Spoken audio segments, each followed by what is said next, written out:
Hello and welcome back to Wyrd Wessex. My name is Craig. And I'm Andy. What are we going to be talking about today, Andy? Now, today we're going to be talking about something near and dear to you. Well, near anyway. It'll make sense in a moment. Since the early 1970s, approximately 10,000 crop circles have been reported internationally. And this is locations such as the former Soviet Union, Japan, the US, Canada, but there's a particularly high concentration of them here in the UK. A 2023 study found that Wiltshire, I've heard of that. Doesn't exist. If it did, a 2023 study has found that Wiltshire is the county with the most crop circles in England, in the UK. Now, these crop circles aren't in random places spread out. They tend to be near dense population centres and roads and cultural heritage monuments, two of the big ones being Stonehenge and Avebury. Now, the term crop circle was actually coined in the 1980s by a guy called Colin Andrews and generally refers to a pattern created by flattening a crop, usually a cereal. The reason behind their creation remains a mystery, and this has sparked debate about everything from earthly hoaxes to extraterrestrial messages from the stars. So very quickly, I'll just say to everyone as well that we are partly for reference today using this book here, those that are watching. So it's the Field Guide, The Art, History and Philosophy of Crop Circle Making by Rob Irving, John Lundberg, and edited by Mark Pilkington. I've had it for probably nearly 15, 20 years, I reckon. I forgot it was sat on the shelf, to be honest. And as I started to make some notes, I spotted it. It was quite handy.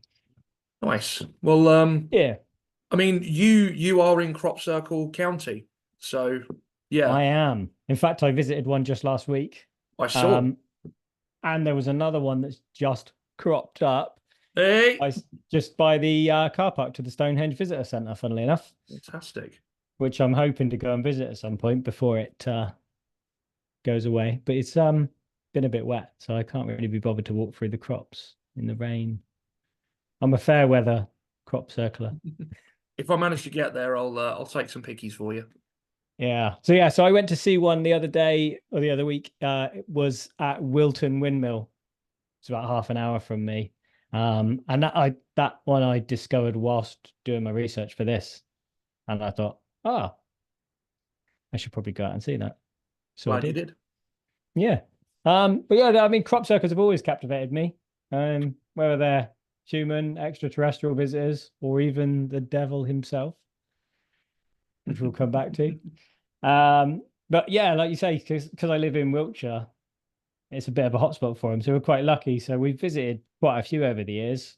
We've had a few that kind of stand out. One was a giant dragonfly. We've had another one that was a jellyfish. But during the COVID lockdown, one appeared in the field right outside my village. So we were able to go and have a look as one of our daily walks that we were allowed to take. We went to a crop circle. Government Um, mandated daily walk. to what was actually the COVID vaccine. Do you remember the symbol to the COVID vaccine? Oh yeah. And that's what the crop circle was. Oh, I bet that kicked off some conspiracy theorists. I bet that did. And and we got there and the clouds came in and a thunderstorm started. And I mean ocean would have only been like what, two or three. And so we're in the middle of this crop circle. Then a helicopter starts flying overhead. I thought we were gonna like no, the government were coming for us, man. You have had your mandated half an hour. Get back Yeah. inside. So we did. So we walked home during and it started to hammer down, and I gave Ocean a piggyback, and it was just really nice experience. What a But lovely day out. yeah, but they're kind of, I was going to say ominous. They're not ominous, but they've just. Have you been inside one? Yes, there was a few popped up in Hartford when I was a kid. And I assumed they were crop circles, like the way it was. They were crop circles. I never got to see what it actually was. I think one was in a local paper. It was in the fields behind where I lived, like Yeah, how it's flattened. yeah.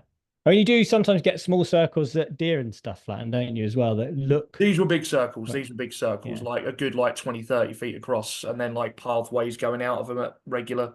So it was a crop circle. yeah. Anyway, so let's move back on from my ramblings about my personal experience and get back to crop circles. So the idea of crop circles, saying the term was coined in the 1980s, it seems like a fairly modern one, but the phenomena isn't that recent. It actually goes back a way. There's folklore suggests it might have a much older history. One of the earliest accounts we got comes from a woodcut pamphlet published in Hertfordshire, which is a county that does exist. I've heard of that one. 1678, I believe. Some storyteller keeps rattling on about it. Oh, it's a good place, good place. Breed 'em right there.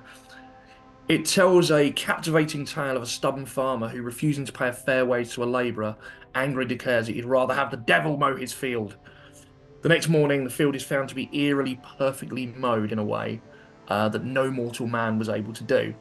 While crop researcher Jim Schnabel disputes this as a historical precedent due to the stalks being cut, modern circles, they bend, and there's a whole thing about how they're bent as well as to their legitimacy. The story's a great one. It's like a fascinating glimpse into that same phenomena, but way earlier. I might have to do a short on that one at some point when I'm back in Hearts. Yeah, I was talking to someone last weekend who does pyrography about maybe getting them to make a version of it for me. Well, I think we'll stick one up on the Cult of Wyrd and the Facebook page, a picture of it, because it's a really cool picture, this woodcut. So when this goes out, we'll stick one up. Yeah. So yeah, just a few years later, in 1686, English naturalist Robert Plot, in his book The Natural History of Staffordshire, proposed that rings of mushrooms he observed were caused by airflows from the sky. This idea of wind playing a role resurfaced in 1880 when amateur scientist John Rand Capron described flattened crop circles he found suspicious, possibly caused by cyclonic wind action. While Plot's observations involved natural phenomena, Capron's description aligns more closely with modern crop circles. Just want to say, cyclonic wind action is the name of my new band.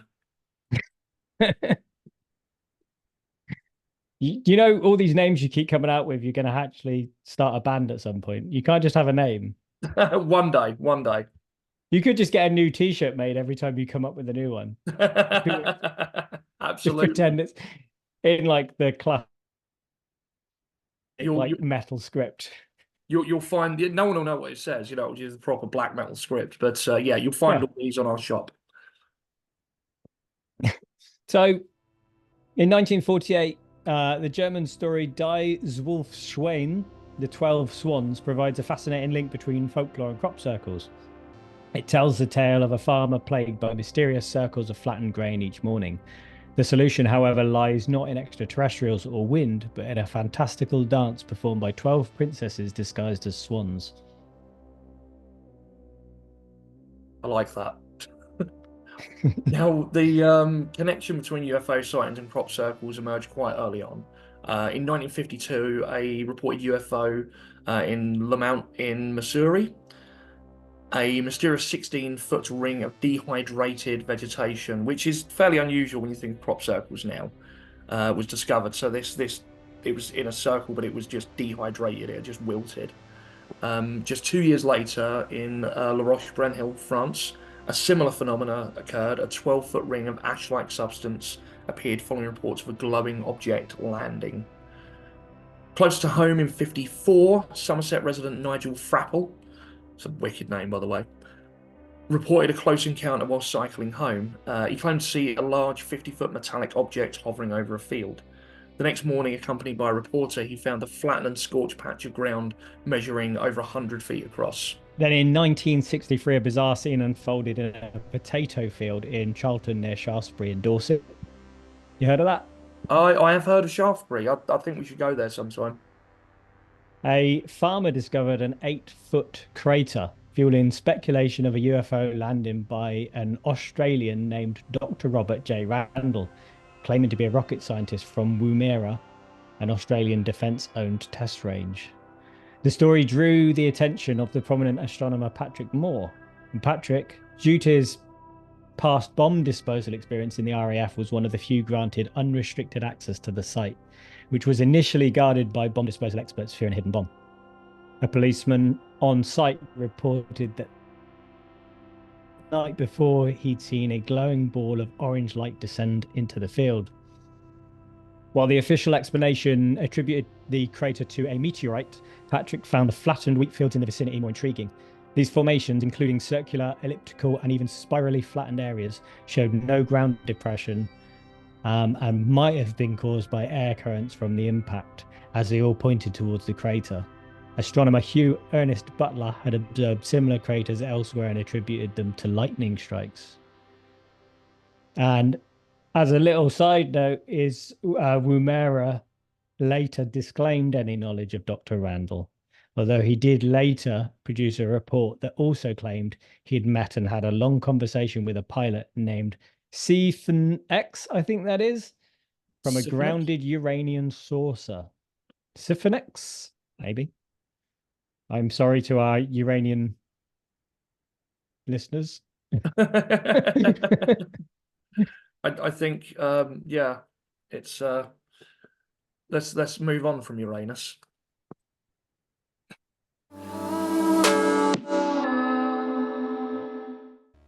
In the sweltering heat of a Queensland summer morning in 1966, a 28-year-old farm worker named George Pedley stumbled across an extraordinary sight. As he drove his tractor towards Horseshoe Lagoon, a loud, otherworldly hissing sound filled the air, drowning out the familiar rumble of his engine. Concerned he might have burst a tyre or something, George glanced around but saw nothing amiss.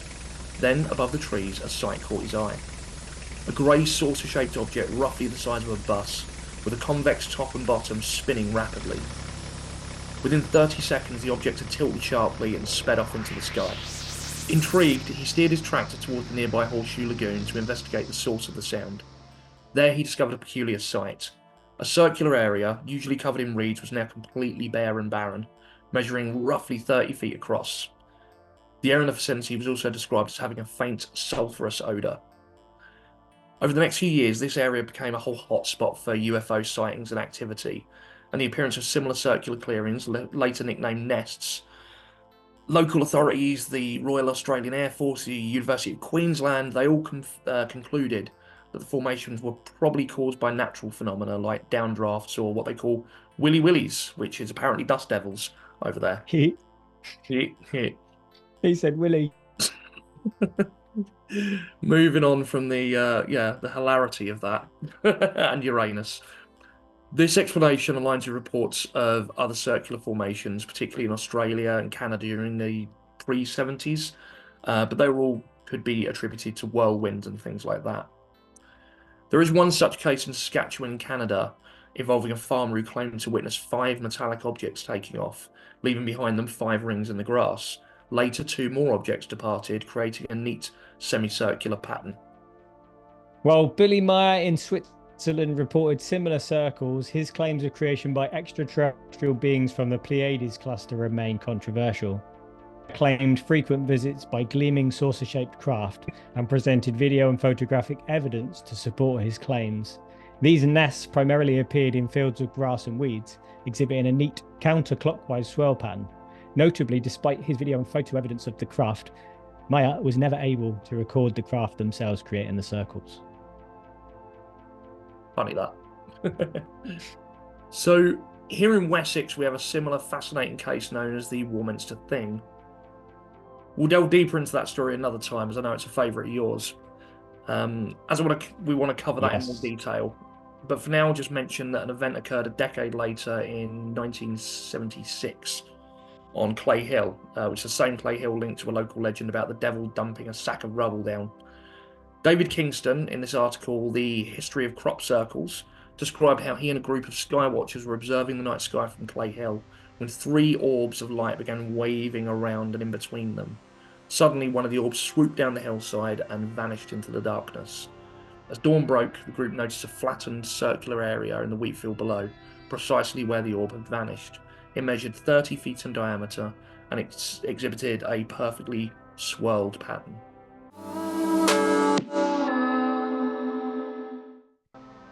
The year 1976 also marked a turning point in the history of crop circles. 2 friends, Doug Bower and Dave Chorley, were out for their weekly get-together at the Percy Hobbs pub at Cheesefoot Head near Winchester. Doug had a fascination with UFOs, having grown up in the 40s with stories of flying saucers, and is interested in the more recent case at Warminster. Having lived in Australia with his wife, he was also fairly familiar with the nest cases at Tully as well. After they left the pub, they were walking along the bridle path when Doug says, "What do you think would happen if we put one over there?" to which Dave replied, "People would think a flying saucer had landed." So, on a subsequent visit, after one extra at the pub to steady their nerves, they headed out along the bridleway with a bar, normally used to secure the back door in Doug's studio. When they were certain no one was watching, they slipped into the field and created a 30-foot circle. They were too sore need to do any more, and besides, 30 foot matched the size of the ones that Doug had read about. Now, so far as we know, no one actually ever saw that first circle. 5 years later, their weekly outings still continued. Newspapers reported a potential return of the Warminster Thing, with the discovery of 3 circular depressions in cornfields near Westbury White Horse. The circles had actually been made over a period of several months. Bower and Chorley eventually claimed to be responsible for all circles made prior to 1987, and for more than 200 crop circles in 78 to 91 period, with 1,000 other circles not being made by them. To prove their case, they made a circle in front of journalists, a seriologist being an advocate of paranormal explanations in crop circles, which is a fantastic term, a guy named Pat Delgado, examined the circle and declared it authentic before it was revealed it was actually a hoax. Doug passed away in 2012 and Dave in 2017. This didn't stop the creation of circles, however, and a community has cropped up. You've already made that one. Around it. I know, I stole it earlier. I wrote it. I can do that. So actually, so last weekend I met someone that they weren't involved themselves with making crop circles, but yeah, let's just say they're close to someone else that does. And they told me that there will be less circles this year. This is almost like whether we're going to prove it's extraterrestrial, paranormal or not, is that they claim there will be less because one of the main people in the group has an injury. Ooh. Which apparently is why it's so late in the year before the phenomena started. Interesting. Insider information. Obvious reasons I can't give names. Yeah, I can't give names. I did ask if maybe someone would come on the show. It was an obvious no. It's but yeah, but similar things has happened before because we've had a couple of deaths within kind of the community. One unfortunately was a suicide. But there was one that was a guy called Paul Viggy, and his body was found off Portsmouth Beach in 2009 after being reported missing the previous evening. But actually the coroner termed the death as a mystery, which I thought was a bit strange. Yeah, actually using the term mystery, yeah. That's I know I didn't want to double use mystery, so I was like, it's a bit of a strange. Yeah, no, absolutely. Yeah. It's. I mean, what's your take on crop circles overall? After all this and speaking to who you've spoken to, because as I said, I think I've mentioned to you before that a good friend of mine, her mum was quite active in that community, not necessarily taking part, but in that area of Wiltshire, was friends with a lot of these people, and actually, I think put up M. Night when he was researching signs. He went to Wiltshire to research the crop circles, and they put him up on their boat. So yeah, what's your take on it? Yeah, and sorry, go on. Planks and ropes. It's I know. I remember. I think this was on a documentary rather than any other sort of mysterious insight, but them trying to prove which were genuine and which weren't was certain crops. They got these sort of knobbly bits as they go up, like these little as they go up the stalk. It's where they've been bent. Yeah, that's it. It's if they've been bent away from them, like it's just halfway down the stalk. It's easier done by hand, but if it's been bent on the knobbly bit, then it's seen as more authentic, from what I remember, anyway. But there are stories. I only really went into the history from this particular book. It's been years since I read the whole thing, but I think this goes into designs and stuff. I don't know if it was in there or somewhere else, but I know there were cases where they would make a crop circle and they'd go back the next day when like a crowd is looking at it, and they'd listen to all these bits about it's about where they've been bent or they found such and such a material within and they would just follow that and use that next time. I And be love like, that. oh, this isn't possible. So then they do that, just kind of add into the mystery. I mean, even it might not be the most popular opinion, but I think you'll probably see it the same. Even without a supernatural element, even if it's all people, I still love the fact it is a cultural phenomena. You know, the fact that it is still a thing that it doesn't make it any less mysterious and fun for being man-made. I think that's And they're beautiful. It's such a quirky phenomena. And the fact it is so centered on the UK, on Wessex, on Wiltshire, is a big thing, Yeah, I know. I mentioned doing this one a while ago, but I figured that we'd wait until crop circle season to actually do it. Absolutely, it's a big thing. It's about 30 foot across, I reckon.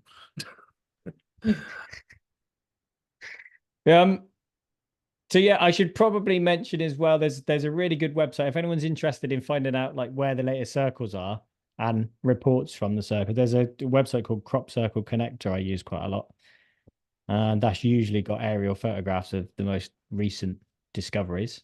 Okay. I think that's global as well. I don't think it's just UK, although they are mostly focused here.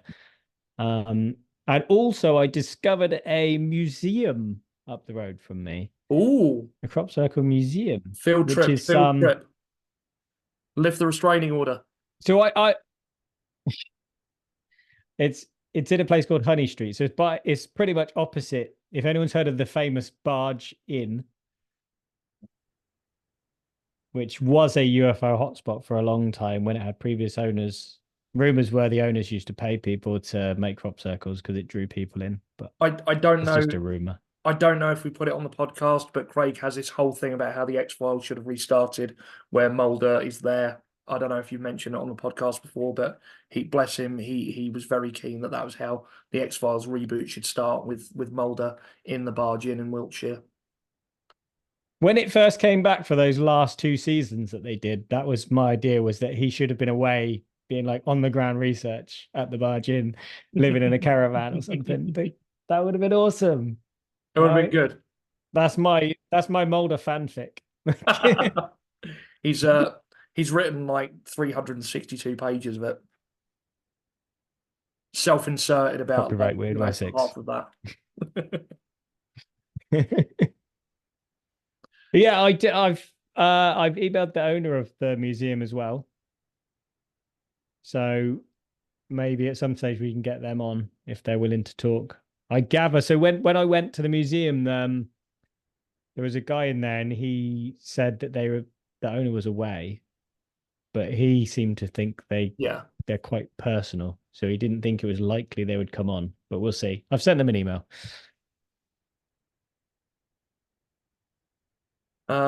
Yeah, that'd be good to get them on. We can revisit the crop circle things. It would be amazing.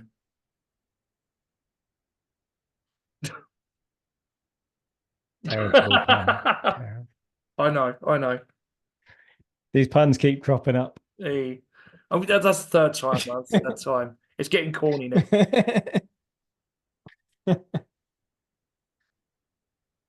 I don't know. We're going around in circles with these jokes. Oh, we've barely begun. Because you're typing, it looks like you're Googling puns. Just like, quick, get another one. I should do that.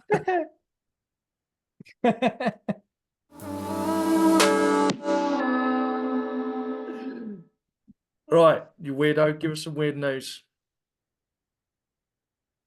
Granddad discovers 17-foot medieval well in the middle of his living room and even drinks the water.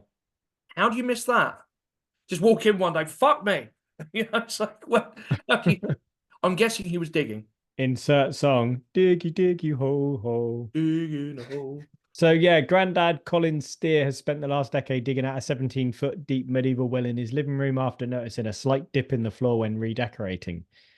He found the well 10 years ago and believes it could date back to medieval times after discovering an old sword while digging and finding plans on the site that suggest the structure could have been built in the 1500s. And he's quoted as saying that he found what seems to be a leather casing of a sword when he was about 5 foot into the dig, which leads him to believe that the well could be medieval.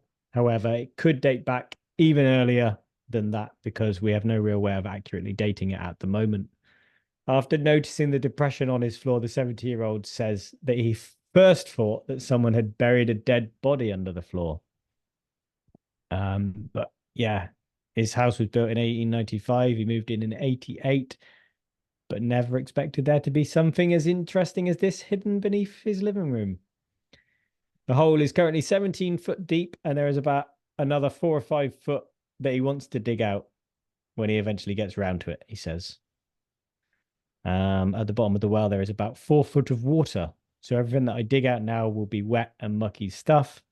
I don't think my wife Vanessa would be too keen if I got all that over our front room. Yeah, so Colin admits that when he eventually reaches the bottom of the well, he would love to extend it out of the ground and turn it into a coffee table.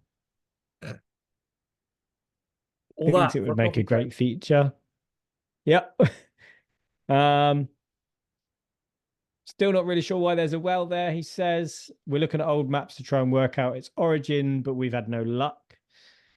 But because of the sheer size of it, we have guessed that it could have been used for feeding animals or for 2 or 3 families.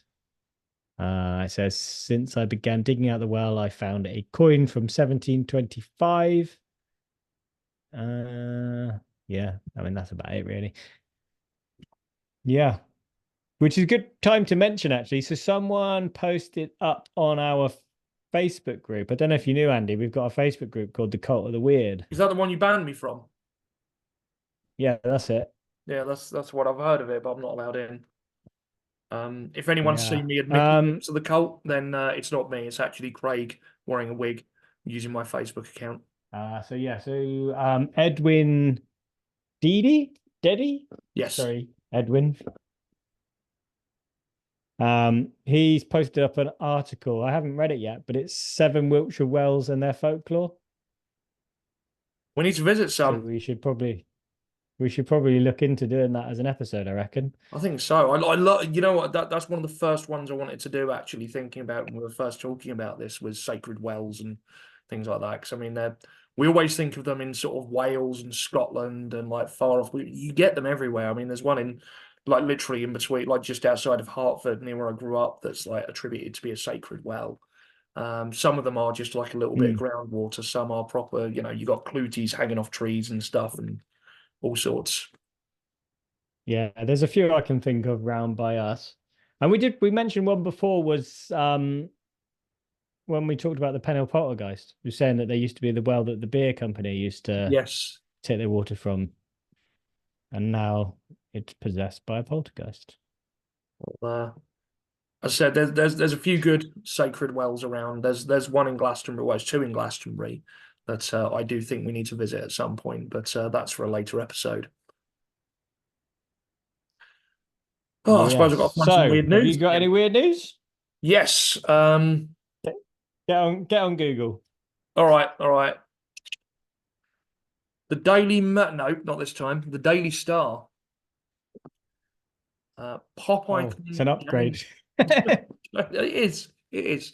Pop icon Gary Newman terrified after Ghost, not his album, encounter on London Underground. Cars singer Gary Newman claimed he bumped into the ghost of an old man dressed in 1940s clothing while on the London Underground and tried following the alleged spirit. Pop idol Gary Newman claimed he saw the ghost on the London Underground, who is an old man dressed in 1940s clobber. He said he was with a pal and they were following him before the old timer vanished through a wall, leaving them terrified. Gary, 66, told the Daily Star on Sunday, sorry. I'd gone up to London with my friend Gary Robson, never heard of him, who I still see today. Good for you. And we were on the Piccadilly line underground train. We got to Piccadilly Circus and we got off the train. And, you get off. So I'm going to start that again. It's all going in. We got to the Piccadilly Circus and we got off the train, and as you get off the flow of people going towards the exit, I wasn't really taking much notice of the signs. I was just following the people ahead of me, and we're almost at the end of that flow of people. There was maybe another two or three, a little group behind us, and that was it. That was the end of it. I think there was a group of girls in front of us, actually. We were just following this group of girls chatting away. I was going to go and buy a guitar. I was very excited about that. My first sort of decent guitar. Gary Robson, my friend, was interested in music as well. We talked about being a band or whatever. So we're not really paying attention. We're just following the people ahead without really taking much notice. There was this old man in front of me, 3 or 4 steps further up. He sort of dressed like he was from the 40s, but a lot of old people do, don't they? They dress from the era they know. So he had the fedora hat on, long grey coat. I thought nothing about it. No weird feeling come off it. No coldness. None of the stuff you see in horror films. None of that at all. We're sort of following him, really. But the electronic music pioneer has flogged more than 10 million records, said that he and his mates soon had a scare that would stay with them for their entire lives. Gary continued, "We get to the top of the stairs. I didn't know what was happening with a group of girls, but the man in front of us went round to the left. I'm still chatting to Gary.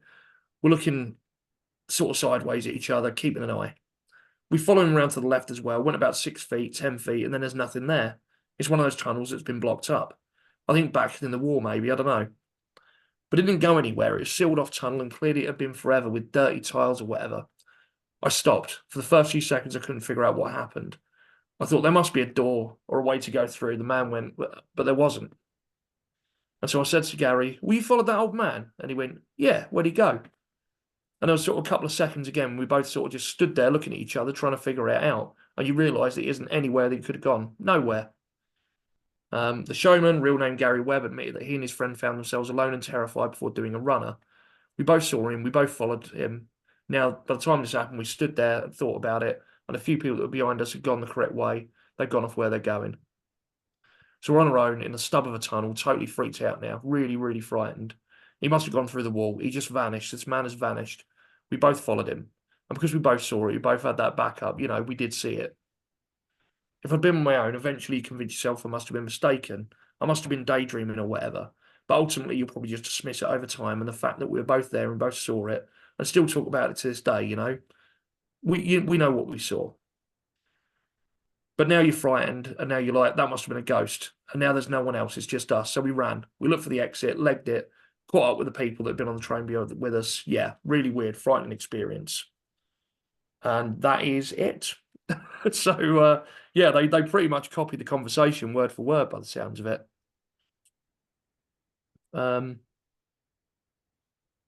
Yeah, so that is less from the Daily Star. I know, right? That is Gary Newman. He and his friend, who I'm assuming is electric, followed the followed a ghost. Yeah. Wow. So there was a few good ones. So I think we need to do a Wextra soon. But yeah, decided to go with that one. Yes, we should definitely do a Wextra. We haven't done one for a while. Let's do it. Let's do it. But not now, because I need to go and make dinner.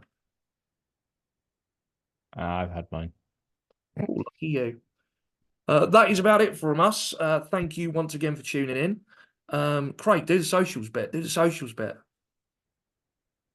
Everyone knows, don't they? Don't they? All right, it's Wyrd Wessex, WYRD, Instagram, Facebook, and TikTok.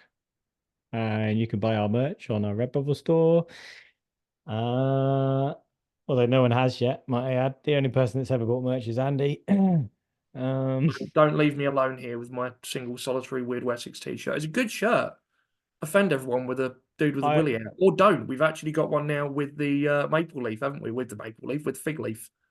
That's the Canadian version. I've got a they call it a tapestry, but it's like a hanging thing coming with the nice logo on it that I can put up back here. Right, that freaky shit you got. But you can get those as well. Yeah. What else? Socials. Oh yeah, there's I just mentioned the Cult of the Weird, the Facebook group. Yeah, as usual, we'd love to hear your stories. If you've got any spooky stories, any supernatural encounters, let us know. Come on the show and chat about it, or let us read them out in our dulcet tones.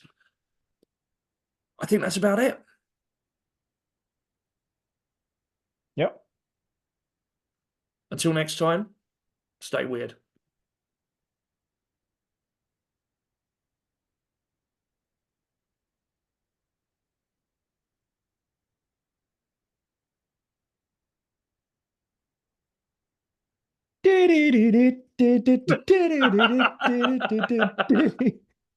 And me.